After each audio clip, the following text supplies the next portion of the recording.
mempelajari apa yang saya kerjakan, membaca apa yang saya butuhkan. Ya, karena padatnya pekerjaan mungkin pada saat itu.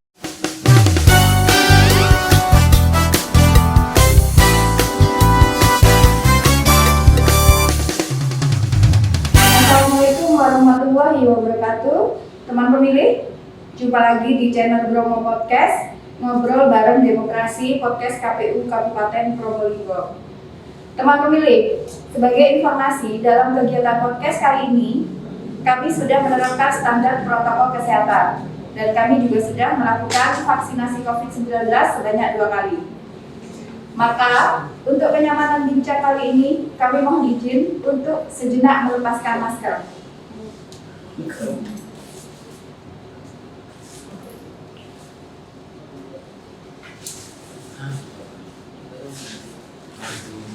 Baik teman pemilih, tema kita kali ini adalah perempuan dan pengawasan. Dan kali ini kita kedatangan tamu istimewa, narasumber yang istimewa. Beliau adalah Komisioner Bawaslu Kota Probolinggo. Supaya lebih jelas, kita persilahkan saja beliau memperkenalkan diri. Monggo Ibu. Terima kasih Mbak Dini. Assalamualaikum warahmatullahi wabarakatuh. Salam warahmatullahi wabarakatuh. Ya, kita bincang-bincang dengan pemirsa yang bersama Mbak Dini. Siap. Kalau tidak kenal maka tak sayang itu kan harus ya. Jadi saya ingin memperkenalkan diri saya kepada pemirsa sekalian. Nama saya Ilmiah. Saya adalah anggota Bawaslu Kota Probolinggo, Divisi OSDM. Sebelum saya di Bawaslu, saya adalah dosen di sebuah universitas swasta di Jember. Untuk saat ini sedang cuti dan juga saat ini saya juga masih studi lanjut S3 yang belum selesai. Harapannya di tahun ini saya bisa menyelesaikannya. Dan untuk kegiatan di luar Bawaslu, saya hanya sama dengan halnya para pemirsa ya di rumah ya sebagai ibu rumah tangga. Tidak ada kegiatan lain selain di Bawaslu. Kebetulan saat ini Kota Probolinggo masih dalam kondisi PPKM. Jadi lebih banyak di rumah saja, tidak kemana-mana. Terima kasih, itu saja. Baik, terima kasih. Benar ya teman pemilih. Jadi Ibu Ilmiah ini selain masih mengejar gelar dokter, Ibu juga sebagai ibu rumah tangga dan komisioner Bawaslu Kota Probolinggo. Saya salut Bu ini Bu kesemangatnya Ibu. Bagaimana cara mengatur waktunya Ibu? Terus yang ingin saya tanyakan ini Bu, apa sih hobi Ibu selain tentunya senang untuk belajar, mengurus rumah tangga, apa hobi lainnya Ibu yang bisa disampaikan pada kami? Ya untuk hobi banyak ya, banyak. Salah satunya membaca, karena memang kita kalau di akademisi itu harus selalu membaca. Kalau tidak membaca kita ketinggalan. Nah, itu sudah hobi umum ya, semua orang pasti membaca. Apalagi sekarang media sosial menjadi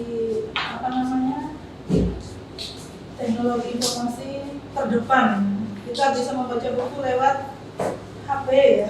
Ya siap. Nah itu jadi kita tidak perlu membaca di buku seperti layaknya kita di perpustakaan.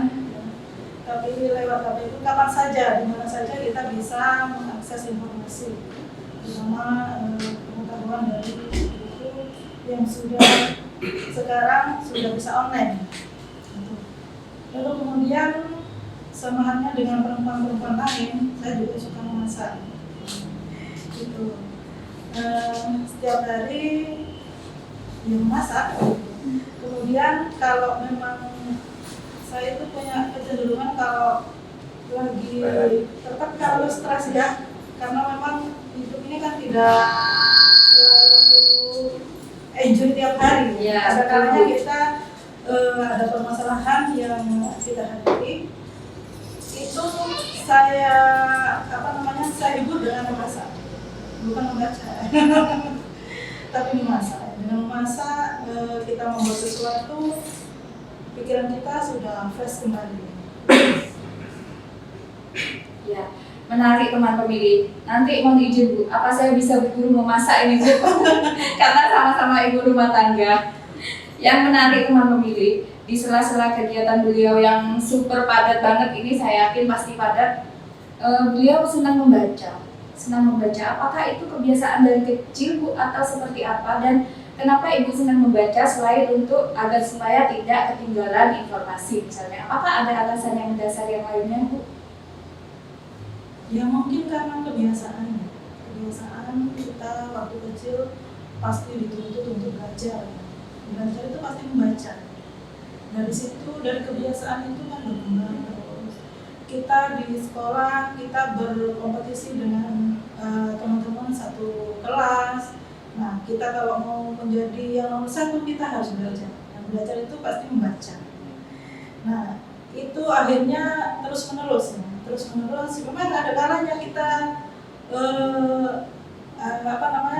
ada fase-fase di mana kita pada fase sangat malas gitu, terutama di fase-fase generasi milenial ya, waktu SMA gitu ya. Fase puber gitu Ya masa-masa puber ya, mengenal lawan jenis itu kita sudah terbuai itu sempat ada di fase-fase itu ya.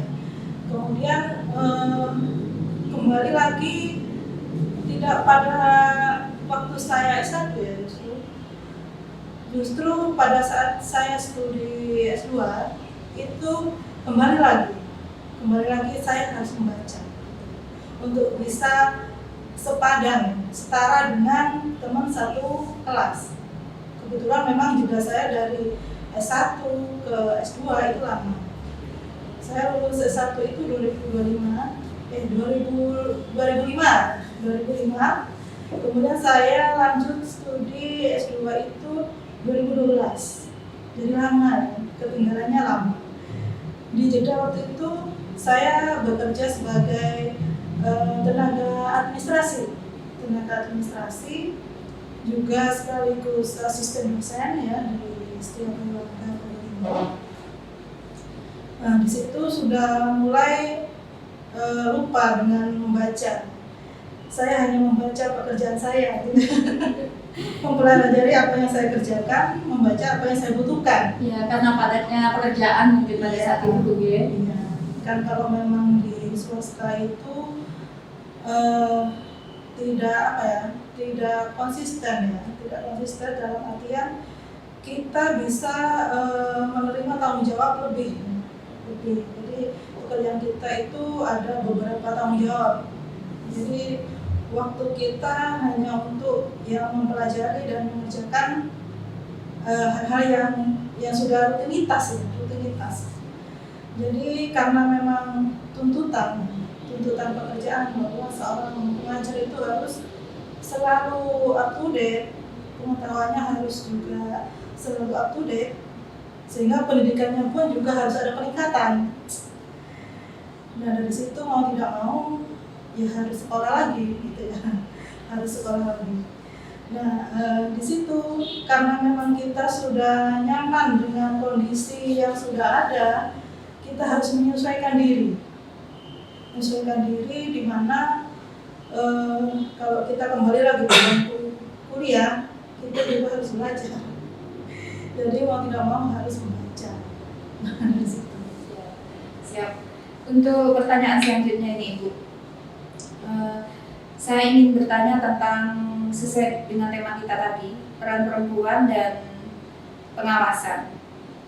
Bagaimana pendapat Ibu tentang peran perempuan dalam pengawasan pemilu agar supaya pemilu bisa berjalan dengan penuh transparansi? Ya memang dalam setiap hal peran perempuan itu harus ada. Menurut saya menurut saya.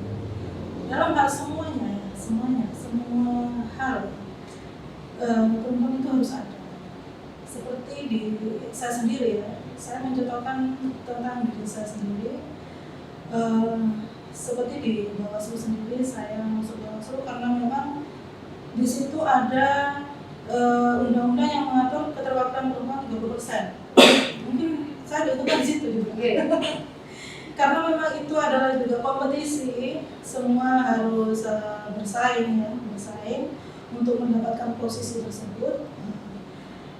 Kebetulan memang waktu itu pendaftar yang ada perempuannya hanya saya.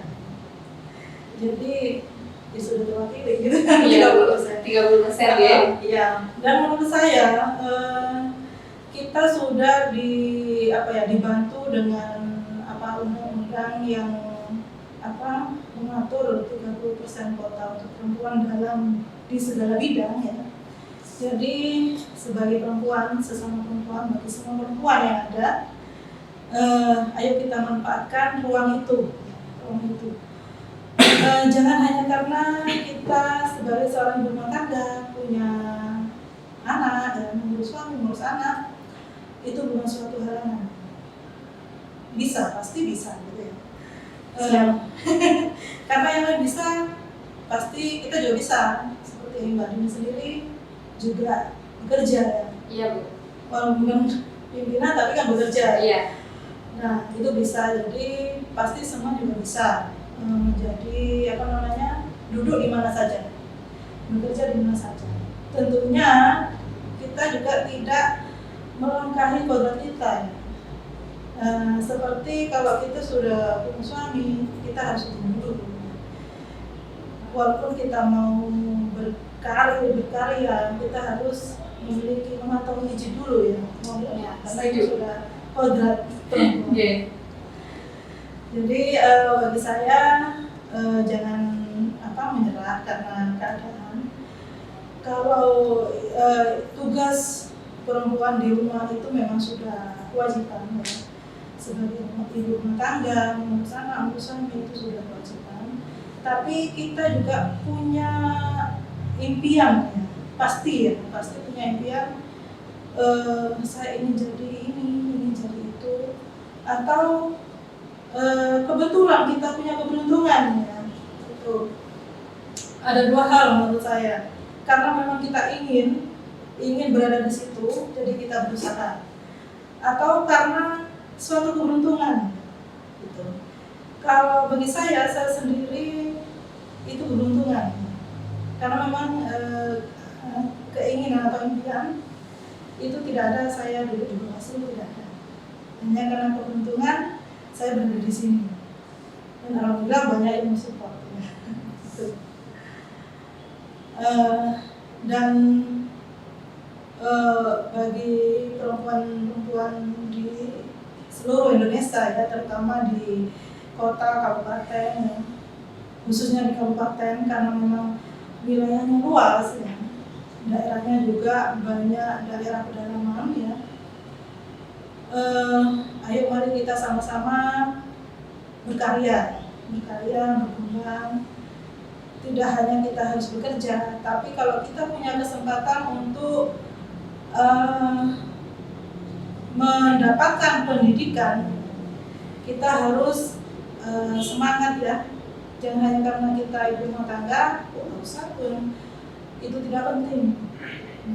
Jangan berpikiran seperti itu ya. Karena memang perempuan itu adalah ibu. Ibu itu adalah guru pertama ya, bagi anak-anaknya. Jadi walaupun kita tidak bekerja, kita wajib ya, menurut saya ya, wajib hukumnya kita memiliki pendidikan lebih tinggi sehingga mampu memberikan pendidikan yang baik terhadap anak-anaknya. Menurut saya. Siap, menarik sekali Bu, banyak ilmu yang bisa kita dapatkan ya teman pemilih dari Ibu Ilmiah. Baik, untuk kesimpulannya, jadi saya bisa menangkap pesan nih dari perbincangan kita Bu, dari pesan dari Ibu Ilmiah. Mari perempuan-perempuan Indonesia, kita tetap berkarya dengan semangat untuk maju dan insya Allah yakinlah Dengan usaha dan berdoa, insya Allah kita pasti bisa. Begitu ya Bu? Ya, betul. Baik, terima kasih Ibu Ilmiah. Saya ucapkan terima kasih sekali lagi atas waktunya Ibu. Sehat selalu. Alhamdulillah sampai dengan ini sehat selalu. Iya, kita tetap sehat ya Bu. Jadi saya juga mengucapkan terima kasih pula kepada teman pemilih yang sudah setia menyaksikan channel Bromo Podcast kami. Baik teman pemilih, kami berdua undur diri. Sekali lagi terima kasih, tetap semangat ya. Wassalamualaikum warahmatullahi wabarakatuh. See you next time.